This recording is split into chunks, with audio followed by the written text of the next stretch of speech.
La Biblia, nueva traducción viviente. Soy Juan Calcañi y te leo el capítulo 21 del libro de los Hechos de los Apóstoles. Estamos en el tercer viaje misionero de Pablo. Fíjate cada detalle que nos da este doctor Lucas, el escritor del libro. Después de despedirnos de los ancianos de Éfeso, navegamos directamente a la isla de Cos. Al día siguiente llegamos a Rodas y luego fuimos a Pátara.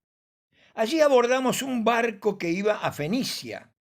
Divisamos la isla de Chipre, la pasamos por nuestra izquierda y llegamos al puerto de Tiro, en Siria, donde el barco tenía que descargar.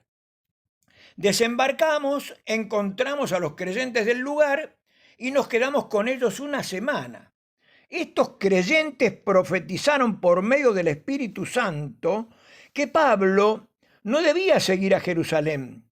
Cuando regresamos al barco al final de esa semana, toda la congregación, incluidos las mujeres y los niños, salieron de la ciudad y nos acompañaron a la orilla del mar. Allí nos arrodillamos, oramos y nos despedimos. Luego abordamos el barco y ellos volvieron a casa. Después de dejar Tiro, la siguiente parada fue Tolemaida, donde saludamos a los hermanos y nos quedamos un día. Al día siguiente continuamos hasta Cesarea y nos quedamos en la casa de Felipe, el evangelista, uno de los 7 hombres que habían sido elegidos para distribuir los alimentos. Tenía 4 hijas solteras que habían recibido el don de profecía. Varios días después llegó de Judea un hombre llamado Ágabo, quien también tenía el don de profecía. Se acercó, tomó el cinturón de Pablo y se ató los pies y las manos. Luego dijo: el Espíritu Santo declara, de esta forma será atado el dueño de este cinturón por los líderes judíos en Jerusalén y entregado a los gentiles. Cuando lo oímos, tanto nosotros como los creyentes del lugar, le suplicamos a Pablo que no fuera a Jerusalén. Pero él dijo: ¿por qué todo este llanto? Me parte en el corazón. Yo estoy dispuesto no solo a ser encarcelado en Jerusalén, sino incluso a morir por el Señor Jesús. Al ver que era imposible convencerlo, nos dimos por vencidos y dijimos que se haga la voluntad del Señor. Así que al día siguiente, versículo 26, así que al día siguiente Pablo fue al templo con los otros hombres. Ya comenzado el ritual de purificación, anunció públicamente la fecha en que se cumpliría el tiempo de los votos y se ofrecerían sacrificios por cada uno de los hombres. Cuando estaban por cumplirse los 7 días del voto, unos judíos de la provincia de Asia vieron a Pablo en el templo e incitaron a una turba en su contra.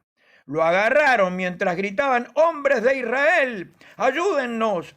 Este es el hombre que predica en contra de nuestro pueblo en todas partes y les dice a todos que desobedezcan las leyes judías. Habla en contra del templo y hasta profana este lugar santo, llevando a gentiles adentro. Pues más temprano, ese mismo día, lo habían visto en la ciudad con Trófimo, un gentil de Éfeso, y supusieron que Pablo lo había llevado al templo.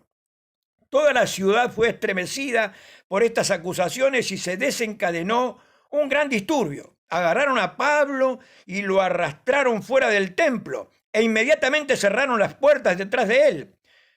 Cuando estaban a punto de matarlo, le llegó al comandante del regimiento romano la noticia de que toda Jerusalén estaba alborotada.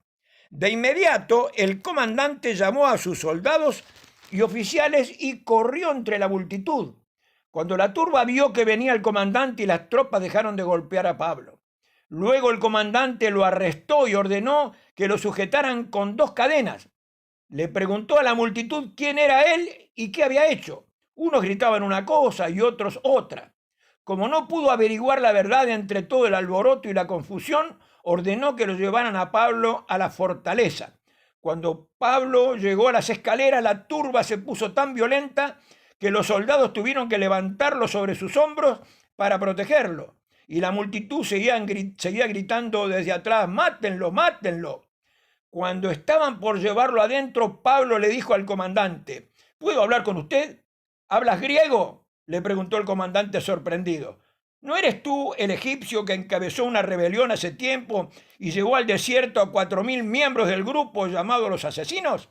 No, contestó Pablo, soy judío, ciudadano de Tarso de Cilicia, que es una ciudad importante. Por favor, permítame hablar con esta gente. El comandante estuvo de acuerdo, entonces Pablo se puso de pie en las escaleras e hizo señas para pedir silencio. Pronto un gran silencio envolvió a la multitud y Pablo se dirigió a la gente en su propia lengua, en arameo. El próximo jueves te voy a leer qué les dijo Pablo a esa multitud que quería matarlo. Hasta el jueves. Dios te bendiga.